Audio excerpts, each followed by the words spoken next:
네, 국민의힘이 각 지역 당협위원장을 대상으로 한 당무감사에 돌입했습니다. 그에 앞서서 김종인 비대위원장은 이양희 성균관대 교수를 당무감사위원장에 임명을 했고요. 그다음에 당무감사의 기준이 어제 나왔는데 눈길을 끄는 게 있었습니다. SNS 막말 이걸 주요 기준으로 제시를 했다는 점인데요. 어떤 뜻을 담고 있는 건지 이분을 스튜디오로 직접 모시고 한번 이야기를 나눠보도록 하겠습니다. 김병민 국민의힘 비대위원 모셨습니다. 어서 오세요. 예, 안녕하세요. 반갑습니다. 네, 잘 지내고 계시죠? 네, 오랜만에 뵙습니다. 네. 지금 일단 시점부터 여쭤볼 텐데 원래 이때쯤 당무감사를 하게 돼 있는 건가요? 당무감사에 대한 구체적인 시점이라는 건 존재하지 않습니다만 우리가 내년도에 4월 달 보궐선거가 굉장히 중요한 의미를 가지고 있고요. 네. 또 그로부터 1년이 채 되지 않아서 대통령 선거를 치르게 되는 굉장히 바쁜 일정들을 가지고 있습니다. 네. 우리가 4월 15일 총선을 치렀던 게 엊그제 같은데 시간을 지나보면 벌써 반년이 훌쩍 지났습니다. 아, 그렇네. 벌써 반년 전이네. 네, 예. 반년 정도의 시간이 지났다면 이 정도에서 조직이 잘 돌아가고 있는지를 점검하고 우리가 보궐선거를 제대로 치러낼 수 있는지 한 번쯤 지금의 현재 상황을 짚어보고 갈 수 있는 시기이기 때문에 네. 아마도 시점으로는 지금 정도의 당무감사가 진행되는 게 야당의 시간에서는 적절하다고 생각합니다. 예를 들어서 뭐 서울시장이라든지 부산시장 보궐선거를 한다 하더라도 이제 각 지역 조직에서 예. 또 뭔가 뒷받침이 돼야 되는 부분이 있는 거니까 네. 그러니까 당협위원회가 이제 제대로 운영이 되는지도 봐야 되고 이런 문제로 이제 이해를 하면 되겠네요. 네. 자, 눈길을 끄는 게 이제 당무 감사 이제 기준 그 항목을 어제 이제 제시를 했던데 예.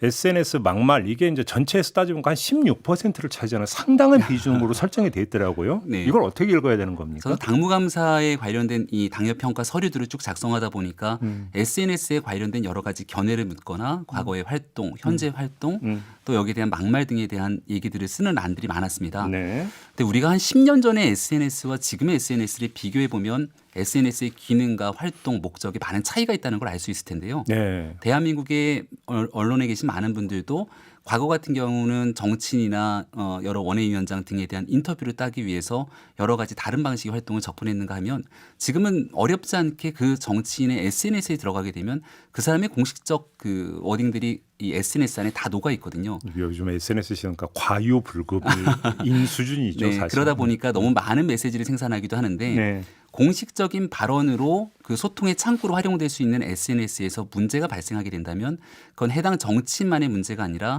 그 정치인이 소속된 당에 대한 국민적 인식으로 이어질 수 있는 가능성이 매우 큽니다. 그럼요. 그렇기 네. 때문에 여기에 대한 SNS 활동을 잘하고 있는 건지 혹여 문제되고 있는 내용은 없는 건지를 총체적으로 점검하는 게 아마 당무감사에서 바라보고 있는 주요한 기준 중에 하나로 생각됩니다. 뭐 그거는 뭐든가 어찌 보면 당연한 어떤 발상이고 당연한 네. 어떤 그 대처라고 생각을 하는데 혹시 여기에 다른 복선이 깔려 있는 거 아니냐. 예를 들어서 장제원 의원 같은 경우는 뭐라고 주장을 했냐면 위로가 필요한 시기에 누구를 위한 당무감사인지 참 잔인하다면서 낙선의 아픔을 겪은 원외 당협위원장들이 피의 숙청 대상이 될 것이다. 이렇게 주장을 했거든요. 이걸 어떻게 받아들여야 되는 겁니까? 그러니까 결과를 너무 단정할 필요가 없다라는 생각이 드는데요. 우리가 예를 들어 현역 국회의원인 경우에는 많은 국민들께서 지금 국정감사 시기이기도 하고 국회 활동을 통해서 이 국회의원이 지역에서 또 어떻게 움직이고 있는지를 아주 명명백백히 볼 수 있을 겁니다. 네. 근데 이 원외 당협위원장 같은 경우는 실질적인 당의 이런 당무감사 등을 통해서 제대로 그 당협이 구성되고 운영되고 있는지를 확인 점검할 필요들이 있는 건데 네. 우리 당 같은 경우에는 특히 내년 4월 달에 서울시장 보궐선거라는 굉장히 큰 중차대한 선거를 앞두고 있지 않습니까? 네. 서울 49개 당협 중에 뭐 너무너무 안타깝게도 지난 4월 15일 총선을 치르고 나서 보니까 우리 당 소속으로 당선된 국회의원이 손에 꼽힐 정도로 몇 명이 되지가 않습니다. 그렇죠. 그래서 원외 당협위원장이 이렇게 쭉 모여서 같이 모임을 갖다 보면 거의 모든 사람들이 다 원외 당협위원장들이거든요.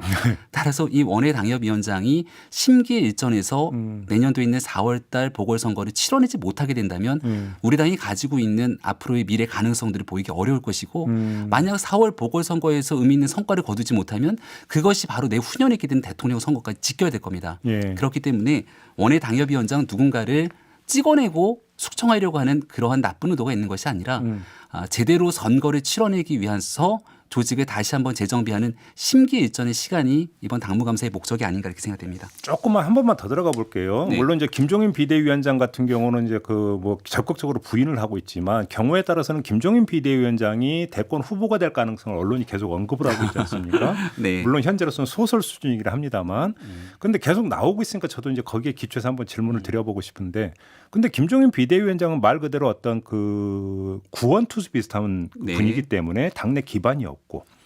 그래서 당무감사는 이런 것들을 통해서 어찌 본다면 마음만 먹으면 김종인 비대위원장이 조직 기반을 다질 수 있는 거 아니냐 이런 해석도 따라올 수 있거든요. 이건 과한 해석입니까? 어떻게 보십니까? 아마도 이번 당무감사에서 기존에 있었던 사람들을 대거 정리하고 여기 김종인 위원장과 가까운 누군가의 사람들이 여러 당협위원장으로 선정이 되게 된다면 아마 당내에서 그리고 당 바깥에서 이를 바라보게 되는 사람들의 눈빛이 어떤지에 대해서는 굳이 얘기하지 않아도 모든 사람들이 평가할 대목이 있지 않겠습니까?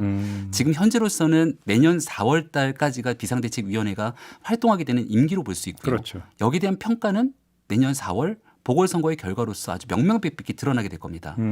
지금 현재 상황에서 당이 앞으로 한 걸음 나아가기 위한 조치를 취하고 있는 건데 예. 이게 만약 사심으로 비춰지거나 누군가의 개파 간의 갈등으로 비춰지는 요소들이 촉발되기 시작한다면 당원들뿐만 아니라 밖에서 우리 당을 지지하고 있는 국민들도 눈을 돌릴 수밖에 없는 구도가 될 것이고요. 제가 그 첫째로- 이유 때문에 적어도 지금 말씀하셨던 우려는 전혀 현실로 일어날 가능성이 없다는 말씀드립니다. 제가 이제 첫 번째 질문으로 시점을 여쭤봤잖아요. 네. 그걸 다시 한 번만 그럼 좀 질문을 드리면 당협위원장, 그러니까 현역 의원들도 그러니까 당협위원장을 거의 다 맡고 있잖아요. 네. 그러면 물론 당무감사 대상 또 포함이 되는 거겠고 네. 그렇지 않습니까? 근데 이제 그 어제부터 국정감사가 시작이 됐고 12월 초까지 정기국회 일정이 쭉 이어지는데 굳이 지금 시점에 되는 이유라고 하는 것들이 이제 다른 해석이 나올 수가 있거든요. 그게 바로 조금 전에 이제 제가 드렸던 질문하고도 연결이 될 수가 있어요. 네. 이것도 역시 과한 해석입니까? 우리가 당무감사위원장을 임명한 지는 벌써 시간이 꽤 오래 지났습니다.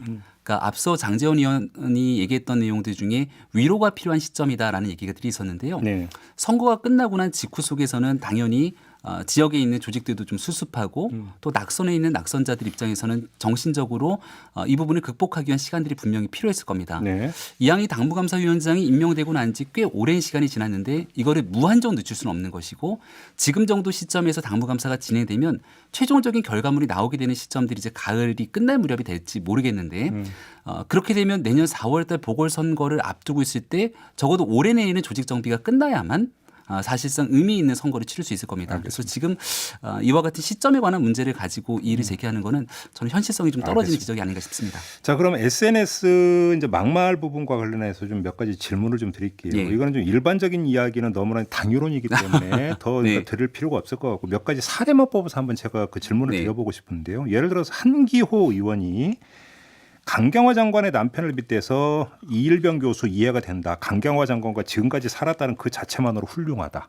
뭐 이런 류의 어떤 그 주장을 한 바가 있지 않습니까? 네. 이것도 지금 그럼 당무감사의 어떤 대상이 되는 SNS 막말에 포함이 된다고 봐야 되는 겁니까? 김병민 비대위원 어떻게 평가를 하십니까? 일단은 국민적 눈높이에 맞지 않는 발언이라고 생각합니다. 그러니까 여기에 대해서는 이게 SNS 활동을 통한 말인지 국회의원의 의정 활동을 통한 발언인지에 대한 확인을 좀 해보고 네. 이 같은 발언들이 있었을 경우에 어떤 식으로 시정 조치들이 있는지를 확인할 필요가 있다는 생각이 들고요. 예. 중요한 것은 반복적이고 그리고 의도적으로 이렇게 국민들에게 상처를 주는 말들이 이어지는가에 대한 여부라고 생각합니다. 네. 가장 대표적인 케이스 하나만 말씀드릴게요. 얼마 전에 국가인권위원회에서 한 정치인을 대상으로 권고 결정을 내린 바가 있습니다. 네. 더불어민주당의 전 대표였던 이해찬 대표에 대한 국가인권위원회에서 장애인 비하 발언에 대해서 인권 교육 받았으면 좋겠다 이렇게 네. 권고 결정을 내리죠. 이유는 선천적 장애인 의지가 약하다는 발언을 쏟아낸 바가 있어서 문제가 제기됐는데 예. 이해찬 전 대표의 장애인 비하 발언이 이번이 그 당시가 처음이 아니었던 겁니다.